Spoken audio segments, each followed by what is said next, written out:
I welcome you to Moments with Isobel. Today we'll be discussing a very important issue which disturbs our society and even Africans in the diaspora. And this is the effect of Western laws on our African marriages. Today I'm having a very, very distinguished, important guest in the person of Abraham Ojeabulu, aka AB Miami. You're welcome on the show, sir. Thank you, Iso. I'm very happy to have you here. Me too, happy to be here. Okay. There's nowhere better than to be with you. Thank you. Yeah. Like I said, today we'll be discussing a very important issue. Right. Now, AB, we have seen a lot of cases whereby men come to Nigeria, pick their families or get married and take their women abroad to join them, of course, to live happily, okay, and in unity. But sometimes it turns around that because of the Western laws, which upholds the feminine gender, some of our women turn out to become the opposite, so to speak, when they get there. Do you agree that Western laws have negative effects on African marriages, first of all? Oh, sure. That's is something that nobody can, dispute or deny or say no about, because the law of favor, the way their system is structured, the way the law is structured, it favor the female. No matter how it is, no matter how you see it, whatever happens in the house. In the Western world, if let's say for instance a woman called now and there's issue going on at home, my husband is this, my husband is that. When the policeman come, they don't bother to ask questions. The next thing, they put the man in the handcuff, they drive them away, take them to the nearest booth and keep them there till the next day. But if the bank cost is different, so for some reason, like you said, their system, their laws favor the woman. So, and most gullible women take advantage of the system to the detriment of their relationship. So you are saying now that the Western laws does not really favor the masculine gender, so to speak, when it comes to marriages? We can say the law. It is not just the law. Okay. I would say the culture. Okay. The culture is where the problem is from. Marriage is a culture. Okay. Every marriage is rooted on a culture. And once the culture is missing, the cultural aspect of it is missing, you are bound to see all this thing we're talking about happening. Yeah. Okay. It's not about the law. The law, yeah.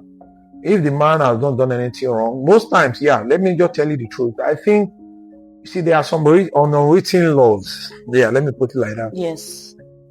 We that live abroad, we call it unwritten law. Though there's no law that will put it that the marriage a woman is favored. They are unwritten law. The system, the way they will act, even in the court of law.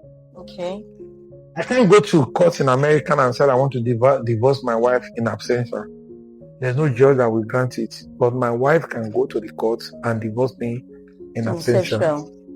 You understand? Yes. So it's just the system. It gives the women, soft landing than the men.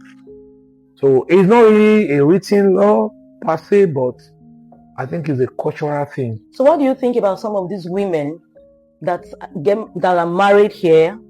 Perhaps they were illiterate, and when they get abroad, they now embrace the four walls of education, and probably, they earn more than their husband, probably because the men are not upgrading. Because most people say because the men are not upgrading, and that is the cause. What is your opinion about it? Yeah, I want you raise two issues there. You see, women from here taking a woman from here, an illiterate woman, take them abroad, and you see, when a man, we must understand. I talked about culture. Yes. Marriage is cultural. Yeah. An African man sees as a marriage as something that is my responsibility. Okay. The marriage succeed or not. the marriage must succeed. That is how an African man think. So that's why an African man will bring a woman, an illiterate woman from Nigeria, take them to US, train her through school, believing that if that woman eventually become who she's, praying or aspiring to be, she'll be able to lift them up. That's how the brain of a Nigerian man and an average black man, African man is wired. Okay. You understand? Yes. So, but the truth is that, you see, because of the influence Western culture that have made women believe that they can do away. When a man makes money, the next thing is thinking how he can get a woman that will spend it together. But when a woman made money, throw away man, I don't need a man. The man is trash. Do we agree to that? It's easy. It's not if I have 10 million today. Maybe my friends around me with no take care of them. I want to stay to go eat pepper soup. The next thing I'm thinking of, the next woman that will be around me. Thinking of about my wife, how to invest in her business, build out all the children. Yeah. But once a woman makes that kind of money, the next thing, I don't need a man. Is an influence. I think. Sorry, Mr. Ebi, I almost cut in there. I'm sorry. I think as a female, I would say some women, not all. Yeah. Okay. Some women. See, that's what I'm seeing. Culture. Yes. You see, everything that we're discussing here, we must understand that marriage is a cultural thing. Okay. Any woman that understands the values, the cultural norms and traditions of a marriage, will think the way you think about, like it says, on women. Yes.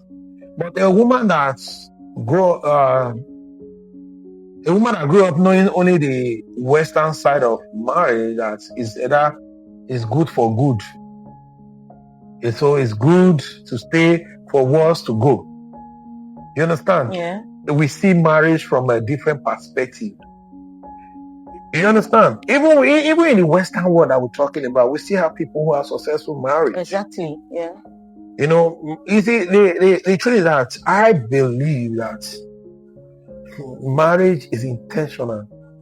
People who choose to remain in the marriage, no matter what it is, they just be based on their background, because of their orientation, because of their culture, what they hold, what they value, value system. In your opinion, are you saying that we should, in a way, disregard Western laws instead of imbibing it? Like in a way, we should just disregard it, or what? Let me tell you something. Yeah. I can't say disregard Western law. Okay. But at the same time, see, every African person growing up, I want you to put this point down. Okay. Must understand that the Western civilization and law is detrimental to God's purpose for our life.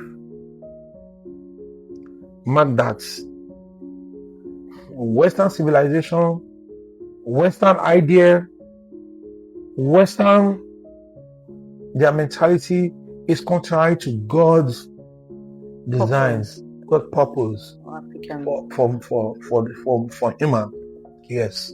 Once, if you have that at the back of the mind, you'll be able to see something, analyze it, evaluate it, and take the right stand with it.